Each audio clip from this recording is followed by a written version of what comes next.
Flower-like object.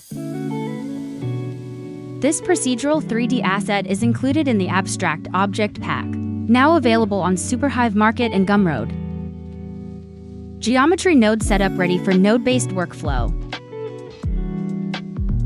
Please note the origin selection in the menu. This specific setting provides us with a floral-shaped structure, where the height parameter directly controls the overall height and slenderness of the object. Object twist is controlled using the tilt parameter, while the core radius factor governs the size of the inner cylindrical mass. We can conceptualize this inner mass as the object's core, or more visually, the central stamen, pistil pollen center of the flower. The material panel or material selector allows you to assign unique materials to the two primary components of this object. The mesh level panel with its two controls viewport and render helps you optimize your workflow and reduce computational load while working, all while ensuring the high-quality final output you desire.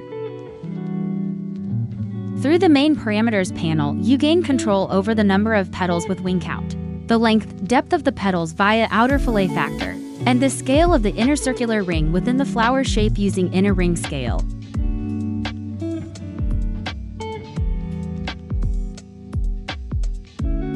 Next, we can adjust the overall scale of the entire object using the radius panel. Please note that the values here are relative and purely for visual control and artistic shaping. They are not intended to represent precise, real-world length measurements.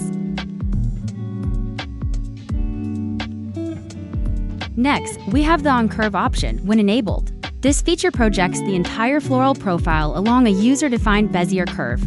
Combined with the draw function in edit mode, you can quickly paint new curves onto your scene and have the object instantly conform to the new path.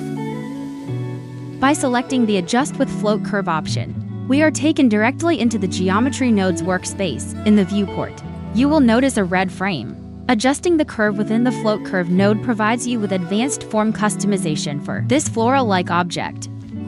In case you need to revert to the default shape, I have prepared a backup copy of the preset default float curve. You can simply replace the existing node with this backup to instantly restore the original form.